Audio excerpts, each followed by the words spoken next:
ഒരു കാലത്ത് കർക്കിടക മാസം എന്നത് ഒരു വെല്ലുവിളിയായും വല്ലാത്ത ഭീതിയോടെയുമാണ് ജനങ്ങൾ നോക്കിക്കണ്ടിരുന്നത്. കോരിച്ചൊരിയുന്ന മഴയും പട്ടിണിയും പഞ്ഞവും നടമാടുന്ന മാസം, ജോലിയും ആഹാരവുമില്ലാതെ നട്ടം തിരിയുന്ന മാസം, സൂര്യവെട്ടം കണി കാണാൻ കിട്ടാത്ത ദിവസങ്ങളും ആഴ്ചകളും, മഴ തകർത്ത് പെയ്യുമ്പോൾ ചോർന്നൊലിക്കുന്ന ഓലപ്പുര, നാനാഭാഗത്തു നിന്നും ചോർന്നൊലിക്കുന്ന മഴയിൽ കിടക്കാനിടമില്ലാതെ മേശയ്ക്കടിയിലും കട്ടിലിനടിയിലുമായി കീറത്തുണിയും പുതച്ച് ചുരുണ്ടുകൂടും. കനത്ത മഴ പെയ്യുമ്പോൾ കിണ്ണവും തൊട്ടിയും മറ്റു പാത്രങ്ങളും വെച്ച് പരമാവധി വീടിന്റെ അകം നനയാതെ സൂക്ഷിക്കും. ഓരോ പാത്രങ്ങളും നിറയുമ്പോൾ വെള്ളം മുറ്റത്തേക്കൊഴിക്കാൻ ഉറങ്ങാതെ കാത്തു നിൽക്കുന്ന വീട്ടമ്മമാർ, 10ഉം 20ഉം പേരുള്ള കുടുംബം, മുറ്റങ്ങളിൽ തത്തിക്കളിക്കുന്ന മൈനകളും പ്രാവ്, കാക്കയടക്കമുള്ള പക്ഷികൾ പോലും മഴയുടെ കാഠിന്യം കാരണം അപ്രത്യക്ഷമാകാറുള്ള മാസമാണ് കർക്കിടകം. അങ്ങനെ വന്ന പേരാണ് കള്ളക്കർക്കിടകം. ഇത് ഒരു കാലത്തെ കർക്കിടകത്തിന്റെ കഥ. സൂര്യൻ കർക്കിടക രാശിയിലൂടെ സഞ്ചരിക്കുന്ന മാസമായതിനാലാണ് കർക്കിടക മാസം എന്ന പേര് വന്നത്. കർക്കിടക മാസത്തേക്ക് പണ്ട് കാലങ്ങളിൽ പട്ടിണി മാറ്റാൻ പല വഴികളും ഒരുക്കങ്ങളും മുൻകൂട്ടി ചെയ്തു വെക്കുമായിരുന്നു. ഇന്നത്തെ തലമുറയ്ക്ക് കേട്ടാൽ ചിരി വരുന്ന കാര്യങ്ങൾ. പഴയ മാങ്ങ തിന്നുകഴിഞ്ഞാൽ മാങ്ങ അണ്ടി വെയിലിൽ ഉണക്കി സൂക്ഷിക്കും. 2 ആഴ്ചയോളം ഉണക്കിയെടുത്ത് മാങ്ങയണ്ടി നെടുകെ പിളർന്ന് വീണ്ടും കുറച്ച് ദിവസങ്ങൾ ഉണക്കിയെടുത്ത് ഭദ്രമായി തുണിയിൽ കെട്ടി അടുപ്പിന് മുകളിൽ പുക കൊള്ളുവാൻ തൂക്കിയിടും. കർക്കിടകത്തിൽ ഇടിച്ചെടുത്ത് വെള്ളത്തിൽ കലക്കി ഓരോ മണിക്കൂറിൽ വെള്ളം അരിച്ചു മാറ്റും. ഏതാണ്ട് 6 പ്രാവശ്യമെങ്കിലും അങ്ങനെ വെള്ളം മാറ്റിക്കൊണ്ടിരിക്കും. അതോടെ കയ്പ് മാറുകയും ശർക്കര ചേർത്ത് കുറുക്കി ഉണ്ടാക്കും. വളരെ രുചികരവും പോഷക സമൃദ്ധവുമാണ് ഈ കുറുക്ക്. പഴയ ചക്ക കഴിച്ചാൽ ചക്കക്കുരു കഴുകി മണ്ണിൽ കുഴച്ച് അടുക്കളയുടെ മൂലയിൽ കൂട്ടിവെക്കും. ഏതെങ്കിലും പ്ലാവിന്റെ ഉച്ചിൽ ചക്കയുണ്ടായാൽ പറിച്ചെടുക്കാൻ പറ്റില്ല. കാക്കയും മണ്ണാനും ചുള തിന്ന് കുരു താഴേക്ക് തള്ളിയിടുമ്പോൾ അതുകൂടി പെറുക്കിയെടുത്ത് കഴുകി മണ്ണ് തേച്ച് സൂക്ഷിക്കും. ചക്കക്കാലം കഴിയുമ്പോഴേക്കും അടുക്കള മൂല ചക്കക്കുരു കൊണ്ട് നിറഞ്ഞിരിക്കും. ഇങ്ങനെ സൂക്ഷിക്കുന്ന ചക്കക്കുരു അടുക്കള മൂലയിൽ കിടന്നുണങ്ങും. മഴക്കാലമാകുമ്പോഴേക്കും നല്ല മധുരമുള്ള കുരു വെള്ളത്തിൽ കുതിർത്ത് വേവിക്കും. അല്ലെങ്കിൽ വെള്ളരിക്കയിൽ ചേർത്തും കറി ഉണ്ടാക്കും. വളരെ പോഷക സമൃദ്ധവും രുചികരവുമാണ് മൺകുരു എന്ന് വിളിക്കുന്ന ഈ ചക്കക്കുരു. കൊയ്ത്തു കഴിഞ്ഞാൽ കണ്ടത്തിൽ മമ്പയർ, ഉഴുന്ന് പോലുള്ള ധാന്യ കൃഷിയും ഉണ്ടാകും. വിളവെടുത്താൽ പഞ്ഞമാസത്തേക്കുള്ള പങ്ക് മാറ്റിവെക്കും. പറമ്പിലെ കിളയോട് ചേർന്ന് മുത്താറിയും ചാമ്പയും കൃഷി ചെയ്യും. ഇതുകൊണ്ട് 2 ഗുണമാണ്. പറമ്പിൽ നിന്നുള്ള മണ്ണൊലിപ്പ് തടയുകയും ഒപ്പം നല്ലൊരു വിളവ് കിട്ടുകയുമാണ്. ഈ ധാന്യങ്ങളും ഉണക്കി കർക്കിടകത്തിലേക്ക് മാറ്റിവെക്കും. വേനൽക്കാലത്ത് കൂവക്കിഴങ്ങ് പിഴുതെടുത്ത് ഇടിച്ച് അരിച്ച് വെള്ളത്തിൽ കലക്കി തുണി കെട്ടി അരിച്ചെടുക്കും. അരിച്ചെടുത്ത വെള്ളം കുറച്ചു നേരം അനക്കാതെ വെച്ച് കഴിയുമ്പോൾ വെള്ളത്തിനടിയിൽ കട്ട പിടിച്ച കൂവച്ചുണ്ടാമ്പ് പരുവത്തിൽ കട്ടിയായി നിൽക്കും. കുറഞ്ഞത് 7 പ്രാവശ്യം വെള്ളം അരിച്ചു കഴിയുമ്പോൾ കയ്പ് രുചി മാറിക്കിട്ടും. ഇങ്ങനെ കിട്ടുന്ന കൂവക്കട്ടി നല്ല വെയിലിൽ ഉണക്കി സൂക്ഷിച്ചു വെക്കും. കോളയാടൻ കിഴങ്ങ് വട്ടത്തിൽ മുറിച്ചുണക്കി മൺകലത്തിൽ സൂക്ഷിച്ചു വെക്കും. കർക്കിടക മാസത്തിൽ ഇതിനെ ഇടിച്ചെടുത്ത് പൊടിയിൽ നാളികേരവും ചേർത്ത് പുട്ടുണ്ടാക്കും. ഇതേ കിഴങ്ങ് കൊണ്ട് വാട്ടുകപ്പയും ഉണ്ടാക്കി ഉണക്കി വെക്കും. കർക്കിടകത്തിൽ വാട്ടുകപ്പ ഉണക്കി കഴിക്കും. വെള്ളരി പറിച്ചെടുത്ത് കഴിയുമ്പോൾ തന്നെ കർക്കിടക മാസത്തേക്ക് പങ്ക് മാറ്റിവെക്കും. പാവയ്ക്ക ഉണക്കിയും പച്ചമാങ്ങ ഉണക്കിയതും എല്ലാം കൂട്ടി പറഞ്ഞാൽ തീരാത്ത അത്രയും സാധനങ്ങൾ കർക്കിടകത്തിനായി സൂക്ഷിച്ചു വെക്കും. നെൽകൃഷിയും കൊയ്ത്തുമുള്ള വീടുകളിൽ കുറച്ച് നെല്ലുണക്കി പത്തായത്തിൽ നിറച്ച് പൂട്ടിവെക്കും. പത്തായത്തിന്റെ താക്കോൽ വീട്ടുകാരണവരുടെ കയ്യിലായിരിക്കും. കർക്കിടക മാസത്തിൽ പഞ്ഞം കൂടുമ്പോൾ മാത്രമേ പത്തായം തുറന്ന് നെല്ലെടുക്കുകയുള്ളൂ.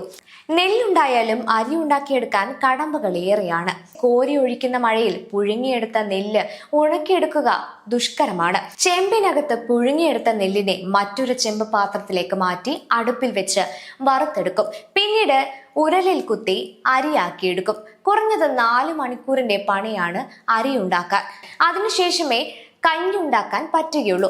വർഷത്തിൽ 2 പ്രാവശ്യമാണ് പറമ്പുകൾ കിളയ്ക്കുക. ഇതിനെ പറമ്പ് കൊത്തുകയെന്നും പറയും. അന്ന് കർക്കിടക കൊത്തെന്ന പേരിലും മറ്റൊന്ന് തുലാക്കൊത്തെന്ന പേരിലും അറിയപ്പെട്ടിരുന്നു. കർക്കിടക മാസത്തിൽ കൊത്തി ചെറു കൂനകളാക്കിയിടും. കൂനകൾക്കിടയിലൂടെ ചെറു കുഴികളിൽ കൂടെ മരങ്ങളുടെ ഇലകളിലും മറ്റു ചവറുകളുടെയും അഴുകിയ വളമുള്ള വെള്ളം മണ്ണിലേക്ക് ഇറങ്ങാൻ വേണ്ടിയാണ് ഇങ്ങനെ ചെയ്യുന്നത്. തുലാമാസമാകുമ്പോൾ മഴ ശമിക്കുന്നതോടെ കൂനകൾ കൊത്തി നിരപ്പാക്കും. ഇതിനെ തുലാക്കൊത്തെന്നും പറയും. കൂലിപ്പണിക്കാർ സുലഭമായിരുന്ന കാലം. മിഥുനമാസമാകുമ്പോൾ തന്നെ വീടുകളിൽ വന്ന് പറമ്പ് കൊത്താനുള്ള പണി തരണമെന്ന് ഉടമസ്ഥരോട് അപേക്ഷിക്കും. തുലാം കുത്തും. അതോടൊപ്പം അടുത്ത വർഷവും പണി കിട്ടേണ്ടത് കൊണ്ട് ആത്മാർത്ഥമായി തന്നെ പണിയെടുക്കും. മഴ ചെറുതായി ശമിക്കുന്ന ദിവസങ്ങളിൽ തലക്കുടിയും ചുറ്റി പണിയെടുക്കും. ശക്തമായ മഴ പെയ്യുമ്പോൾ വീട് വരാന്തയിൽ കയറി നിൽക്കും. പണി കഴിഞ്ഞാൽ കൂലി ഒന്നിച്ചു കൊടുക്കുവാൻ ഉടമയുടെ കയ്യിൽ പണം കാണില്ല.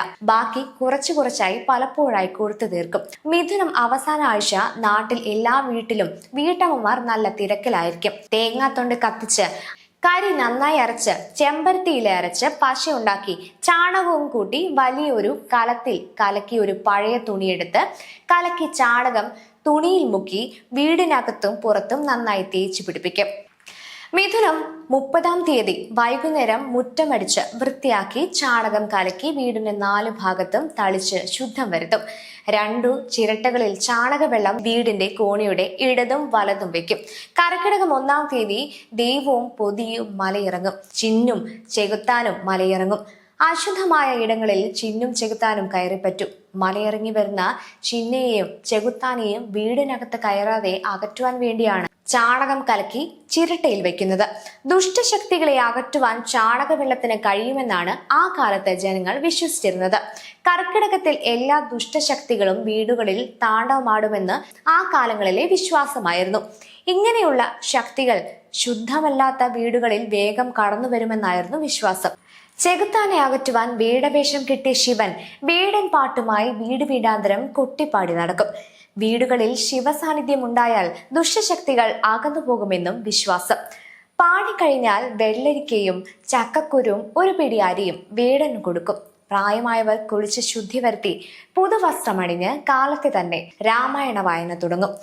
ദശപുഷ്പങ്ങൾ കൊണ്ട് ഭഗവതി പൂജ നടത്തുകയും കർക്കിടക മാസത്തിൽ പതിവായിരുന്നു. കർക്കിടകം 1-ാം തീയതി കടം വാങ്ങിയിട്ടായാലും വിഭവസമൃദ്ധമായ സദ്യ ഉണ്ടാക്കും. 1-ാം തീയതി തന്നെ പട്ടിണിയായാൽ മാസം മുഴുവൻ പട്ടിണിയാകുമെന്ന് പഴയ കാലത്തെ വിശ്വാസമായിരുന്നു. പിന്നെ ദിവസവും മാറി മാറി ഉണക്കക്കപ്പ ഇടിച്ചുണ്ടാക്കുന്ന പുട്ട്, മുത്താറിക്കുറുക്ക് അല്ലെങ്കിൽ മാങ്ങാണ്ടിക്കുറുക്ക്, കൂവപ്പൊടിക്കുറുക്ക്, അങ്ങനെ പട്ടിണിയില്ലാതെ കർക്കിടകം കഴിഞ്ഞു പോകും. രാത്രി മാത്രമേ കുറച്ചു കഞ്ഞി അല്ലെങ്കിൽ ചോറ് കിട്ടുകയുള്ളൂ. അതും വല്ലപ്പോഴും മാത്രം. രാത്രി ചോറിന് മുൻപ് കുറുക്ക് പോലുള്ള എന്തെങ്കിലും കഴിച്ച് വിശപ്പ് മാറ്റും. പേരിന് മാത്രം കുറച്ച് ചോറ് അല്ലെങ്കിൽ കഞ്ഞി കഴിക്കും. അടുക്കള മൂലയിലുള്ള ചക്കക്കുരു വെള്ളരിക്കയും കൂട്ടി ഒരു കറിയും ചുട്ട ഉണക്കമുളകും കൂട്ടിയാണ് ചോറ് കഴിക്കുക. ഒട്ടും ബാക്കി ഉണ്ടാകുകയില്ല. എങ്കിലും വളരെ പാടുപെടും. പിശുക്കിയും സൂക്ഷിച്ച് വിളമ്പിയും കുറച്ച് രാവിലേക്ക് ബാക്കി വെക്കും. രാത്രിയിലെ കഞ്ഞി വെള്ളം ചൂടാക്കി അതിൽ രാത്രി ബാക്കി വെച്ച ചോറും ചേർത്ത് കഞ്ഞിയാക്കി കിണ്ണത്തിൽ വിളമ്പും. പ്ലാവിന്റെ ഇല ഈർക്കിലി കൊണ്ട് കുത്തിയുണ്ടാക്കുന്ന സ്പൂൺ വെച്ച് കഞ്ഞി കോരി കുടിക്കും. ഇതാണ് ആ കാലങ്ങളിലെ പ്രാതൽ. അപൂർവം വീടുകളിൽ മാത്രമാണ് ഉച്ചയ്ക്ക് കഞ്ഞിയും കറിയും ഉണ്ടാകുകയുള്ളൂ. ഇടസമയങ്ങളിൽ കടല വറുത്തതും ചുട്ട ചക്കക്കുരുവും മറ്റുമൊക്കെ ആയിരുന്നു കഴിക്കുന്നത്. അധികം വീടുകളിലും മേൽപ്പറഞ്ഞ ഉണക്കക്കപ്പ പുഴുക്കും കൂവപ്പൊടിയും മുത്താറിയും മാങ്ങാണ്ടി പൂണ്ടുള്ള കുറുക്കുമൊക്കെ ആയിരിക്കും ഉച്ചസദ്യ. ചായ എന്നാൽ ഇന്നത്തെ പോലെയുള്ളതല്ല. കട്ടൻ ചായ ഒരു കഷ്ണം വെല്ലവും കൂട്ടിയാണ് കുടിക്കുക. അഥവാ പാലുണ്ടെങ്കിൽ അത് വീടുകളിൽ വളർത്തുന്ന ആട്ടിൻ പാലായിരിക്കും. കർക്കിടക മാസത്തിൽ വെയിൽ ഒരു ദിവസം പോലും കണി കാണാൻ കിട്ടാറില്ല. നിർത്താതെ മഴ പെയ്യുമ്പോൾ അപ്പനപ്പൂപ്പന്മാർ പറയുമായിരുന്നു, എന്തൊരു ചായന്റെ പെയ്യല പെയ്യുന്നേ, പുറത്തോട്ട് ഇറങ്ങാൻ പോലും പറ്റുന്നില്ലല്ലോ എന്റെ പടച്ച തമ്പുരാനെ. പട്ടിണിയായാലും മുടക്കം കൂടാതെ 30 ദിവസവും കർക്കിടക കഞ്ഞി ഉണ്ടാക്കും. ഇന്നത്തെ പോലെ കിറ്റ് കഞ്ഞിയല്ല. ഉലുവയും അരിയും തെറ്റാൻകുരുവും ചതുക്കുപ്പയും മുക്കുറ്റിയും പൂവാങ്കുറുന്തലയും കറുകയും വെല്ലവും ചേർത്ത് നന്നായി വേവിച്ച് ഇളം ചൂടോടെ വീട്ടിലുള്ള എല്ലാവർക്കും വിളമ്പും. ആ കഞ്ഞിക്ക് പ്രത്യേക രുചിയായിരുന്നു. വാദം, പിത്തം, കഫം എന്നീ 3 പ്രശ്നങ്ങളാണ് മാരകമായ എല്ലാ രോഗങ്ങളും ഉണ്ടാക്കുന്നതെന്നാണ് ആയുർവേദ വിധി. ഈ 3 രോഗങ്ങളെ അകറ്റുവാൻ കഴിവുള്ള കർക്കിടക കഞ്ഞിക്ക് അതുകൊണ്ട് തന്നെ പ്രസക്തി വളരെ കൂടുതലാണ്. ഇന്നത്തെ കർക്കിടക കഞ്ഞി ഒരു ഫാഷനും വ്യവസായത്തിനും വേണ്ടിയുള്ളതാണെന്ന് എനിക്ക് തോന്നാറുണ്ട്. നമുക്ക് പൈതൃകമായി കിട്ടിയ പലതും വ്യവസായമായി മാറ്റിയ കൂട്ടത്തിൽ കർക്കിടക കഞ്ഞിയെയും വെറുതെ വിട്ടില്ല. കർക്കിടകത്തിൽ പ്രസവം കഴിഞ്ഞാൽ വീട്ടിൽ ഇടയ്ക്കിടെ മലയി വരും. പ്രസവം കഴിഞ്ഞാൽ വീട്ടിൽ ദുഷ്ടശക്തികൾ അടുക്കാതിരിക്കാൻ ചരട് മന്ത്രിക്കും. 2 കറുത്ത ചരടുകൾ വാങ്ങി അവരുടെ കയ്യിൽ കൊടുത്താൽ അവർ മന്ത്രിക്കും. ശും ശും കിശും ശും മന്ത്രിച്ച ശേഷം അമ്മയുടെയും കുഞ്ഞിന്റെയും കയ്യിൽ ഓരോ ചരട് വീതം കെട്ടും. എല്ലാ ആഴ്ചയിലും പുതിയ ചരടുകൾ മന്ത്രിച്ചു കെട്ടും. മന്ത്രത്തിന് ശക്തിയുണ്ടോ ഇല്ലയോ എന്നത് കാര്യമല്ല. നിഷ്കളങ്കരായ അവർ മന്ത്രിക്കുന്ന ചരടിലും മന്ത്രത്തിലും അത്രയും തന്നെ നിഷ്കളങ്കരായ ഗ്രാമീണരും വിശ്വസിച്ചിരുന്നു. മന്ത്രത്തിലും ജനങ്ങളുടെ വിശ്വാസം അവരെ സംരക്ഷിച്ചിരുന്നു. അന്നത്തെ തലമുറ നാട് നീങ്ങി. നാടും ജനങ്ങളും ജീവിതശൈലിയും ഒരുപാട് മാറി. ജനങ്ങൾക്കൊപ്പം കർക്കിടകവും വളരെ പുരോഗമിച്ചു. മഴ അപൂർവ വസ്തുവായി മാറി. പഴയ പട്ടിണിയും പഞ്ഞവും നാട് വിട്ടു. ടിവിയിൽ രാമായണം വായിക്കുന്നത് കാണുമ്പോഴും കർക്കിടക കിറ്റ് കഞ്ഞിയുടെ പരസ്യം കാണുമ്പോഴും രാമായണ മാസമായ കർക്കിടകം തുടങ്ങിയെന്ന് അറിയുന്നു. യാന്ത്രിക യുഗത്തിലെ കർക്കിടകത്തെക്കാൾ പഴയ പഞ്ഞ കർക്കിടകമായിരുന്നു നല്ലത്. ചോർന്നൊലിക്കുന്ന വീടിനും അതിലെ കുടുംബമായുള്ള താമസത്തിനും വല്ലാത്ത ഒരു സുഖമുണ്ടായിരുന്നു. തികഞ്ഞ ഐക്യത്തോടെയായിരുന്നു അന്നത്തെ കൂട്ടുകുടുംബങ്ങൾ.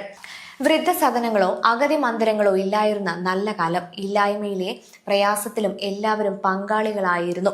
ഈ ജീവിതത്തിന്റെ സുഖം പറഞ്ഞറിയിക്കാൻ പറ്റില്ല, അനുഭവിച്ചറിയണം. ആർക്കെല്ലാം അനുഭവിക്കാൻ പറ്റിയോ അവർ ഭാഗ്യവാന്മാർ. അതായിരുന്നു യഥാർത്ഥ ജീവിതം. ഒരിക്കലും തിരിച്ചു കിട്ടാത്ത ആ കാലത്തെ ഓർമ്മ അയവിറക്കാൻ ഈ വീഡിയോ എല്ലാവർക്കും പ്രയോജനപ്പെടുമെന്ന് ആശിക്കുന്നു. കൂട്ടത്തിൽ പുതുതലമുറയ്ക്ക് പുതിയ അറിവുമാകട്ടെ. ഇന്ന് ജൂലൈ 17 കർക്കിടകം 1. എല്ലാവർക്കും വിഷൻ സംസ്കാരയുടെ ഐശ്വര്യ സമൃദ്ധമായ കർക്കിടക ആശംസകൾ. ഹിന്ദു രക്ഷാ